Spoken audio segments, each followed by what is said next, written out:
Hei, avem un haul de la Pepco. Da, bun, Pepco. Ok, hai să începem. Pentru început mi-am luat niște căni. Așa arată ele. Sunt foarte drăguțe.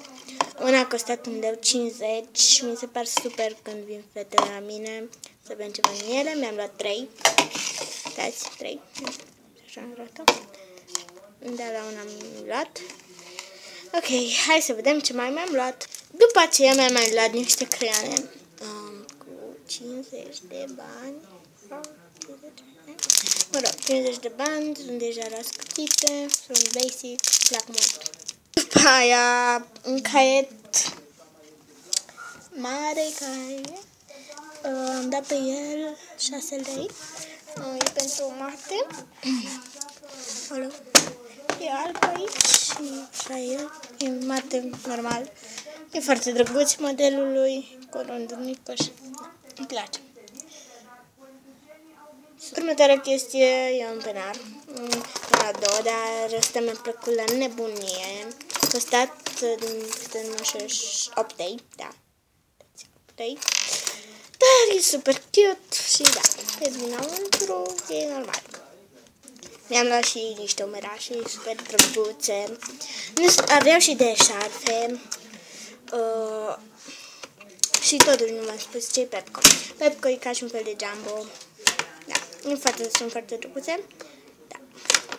După aia mi-am luat o ascuțitoare cu pisicuțe. Miau. Sunt foarte drăguțe. A fost 3 lei. Da. Și umerașele au fost 5 lei.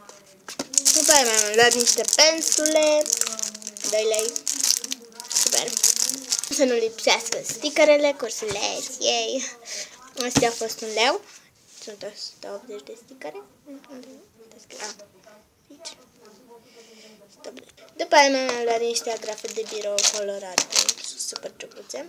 Astea au fost 2 lei. Un corector bandă, super, 2 lei. După aia un penar meu, super cute. A fost 5 lei, mi se pare super ieftin și un material clasic. O chestie de asta, așa, o mapă de asta, care e așa, super cute, e cu love meu, da, super drăguță. Da, asta a fost 2 lei, cât nu mai știu. Mi-am luat o mapă la fel, numai că e așa și e un material mult mai bun, e carton. Tot 2 lei a fost. După aia mi-am luat o cutie de mâncare. Sandwich. Nu știu dacă se vede, e un foarte deschis, în lila deschis. E foarte drăguță, căpătarea aici e mată, e super. Și asta a fost 3 lei. Penultimul lucru este acest bloc de desen. E super fain. Nu știu, mie așa îmi place. E normal. Ăsta a fost 3 lei. Ultimul lucru sunt niște balerini din plastic.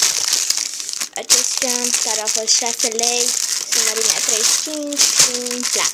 Mai erau și alte culori, dar mie astea mi-au plăcut. Da.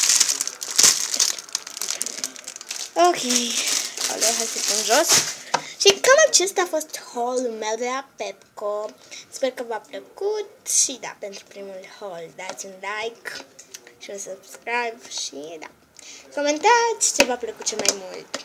Mie, sincer, cel mai mult mi-a plăcut penarul acesta, roz. Deci, vă pup, pa!